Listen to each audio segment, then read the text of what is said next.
Rich Eisen of the NFL Network and the Rich Eisen Show on DIRECTV. All right, Rich, let's start with the poll question. I would go with Randy Moss's career, the Hall of Famer, every single time. The reason why, I guess, is, the NFL Network's been on since '03, Week 10. And the only event I've seen more than Super Bowls is Hall of Fame inductions, because we went to the one the summer of '03 just to kick the tires on things and introduce ourselves before we launched.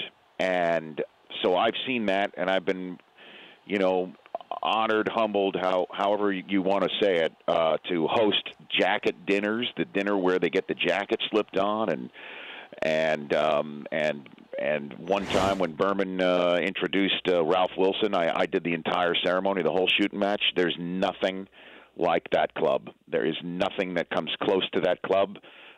There are hundreds upon thousands of men who have been fortunate enough to win Super Bowls in their careers, multiple, but that's a very exclusive club. And you want to be part of that one. It's just amazing watching these guys walk around, talk to each other, rib each other for some who haven't won Super Bowls in that room. Dan Fouts, who never won one, never even got to one. I saw him smoking cigars outside a hotel veranda once with Mean Joe Green sitting there and Deacon Jones sitting there and John Madden strolling up. I mean, that's the goat pasture you want to be part of. Super Bowls aside, that's the ultimate. Would you rather have the career of Ray Lewis or Randy Moss? Oh, well, I mean, I'd take the Super Bowl. Yeah, of course. So you take Ray Lewis? Yeah. Oh, absolutely. You want the Super Bowl ring too. I mean, okay. You want the ultimate rarefied air are the first ballot Hall of Famers with Super Bowl rings. That's it. I mean, that is the most. I don't know the number off the top of my head, but that's the difference between. I guess Marshall Faulk and LaDainian Tomlinson, I guess. First ballot guys, but one's got a ring, the other one doesn't. And by the way, we should see Moss and T.O. in the same class. It's time for T.O. to go in. Mm-hmm. Last year we saw two guys, one who waited a while, and Terrell Davis, and one being a first ballot Hall of Famer from the same running back group with LT and Terrell Davis. We should see Moss and T.O. this year. Best game tomorrow is what? Oh, Lions-Vikings. That's 1,000%. That's huge. Vikings could essentially wrap up that division with 5 games to go. Obviously, anything can happen, but that's it. They would sweep the Lions, which is easily the team that can catch them. That they're the best team other than the Vikings in that division. The other ones have no chance to win the division. So the Vikings can essentially wrap it up, sweep the season series from the Lions, and end it. So there's the most on the line. There's some intrigue, obviously, with the Cowboys season on the line at 5-5, and here come the Chargers. The Chargers, their annual slogan could be, we should be, and you fill in the blank, and you fill in the blank with the exact reverse of their record. And this year, instead of it being 6-4, they could easily be 7-3. 8-2, and they out of the 4-6 mosh pit that's in the AFC, I think they've got the best chance to get in the playoffs based on what they have. So that's an interesting one too. And then Giants Redskins is always fascinating, certainly with Washington at 4-6 and on the brink. The Cowboys. I was looking at the schedule though, Rich, and they're underdogs in this game against the Chargers for entertainment purposes only, but. I'm thinking that they can win 4 of 5, but can 9 wins get you into the postseason? No, 9 wins not getting you in the NFC, and the Cowboys are not winning. The Cowboys are not winning out. They're not winning out. They're not even going to win. They're in deep trouble, Dan. I mean, I know they're getting their left tackle back, and maybe Sean Lee returns too. But those 8-yard gains for Alfred Morris, those are the 20, 30-yard gains that Zeke would come up with. And they're other than Dez, who wins a one-on-one battle outside or inside? I mean, they have a big problem, major problem, and I could even see them finishing honestly 6-10, 7-9. Zeke comes back. They do take on Seattle, which obviously is losing a war of attrition on their defense.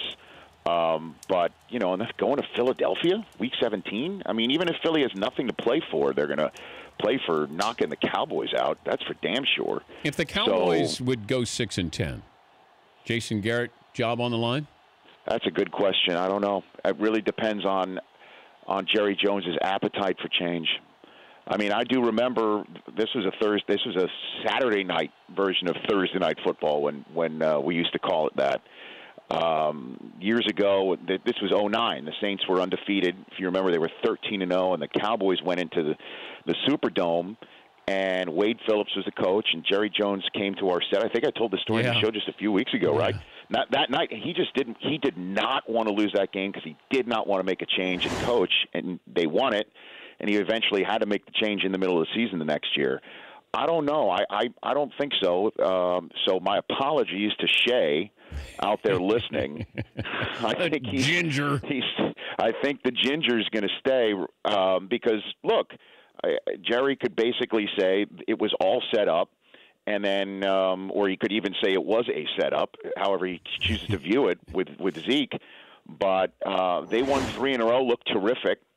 That kid is really special. And when you lose your left tackle and your middle of your defense at the same time, it's tough to overcome. He's Rich Eisen from the NFL Network, also DIRECTV, the Rich Eisen show that follows this one. Why hasn't Jimmy Garoppolo played? I don't know.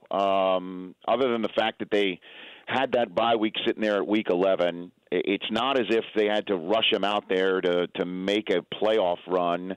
That they want to give him the opportunity to get in the playbook and learn the terminology and be successful.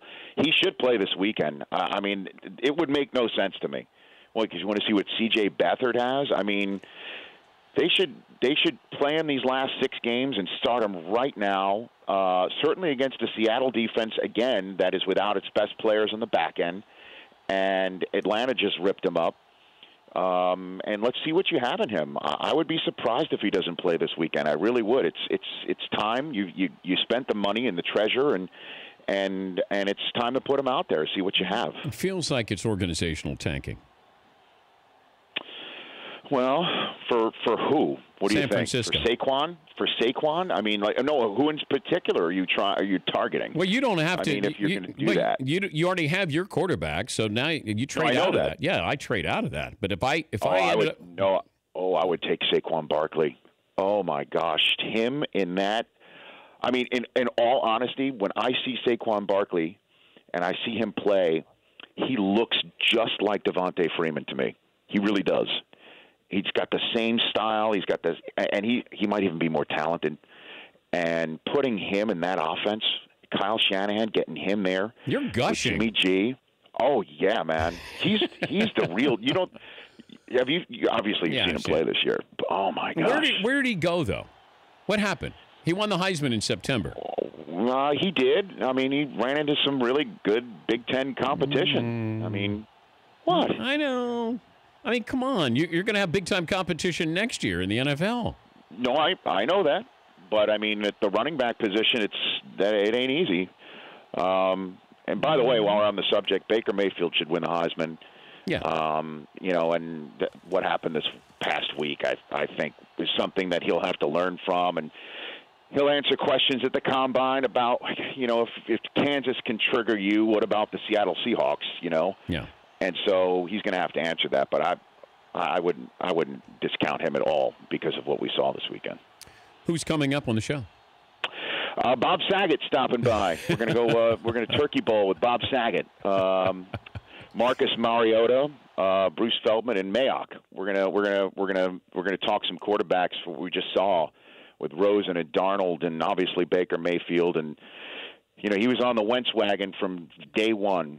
Mayock. He sits there and Mayock. Yeah. When that trade went down with the Browns and when the trade went down with the Rams and the Titans, we had him on the show, and he said he thought it would be for Wentz because he loved him that much.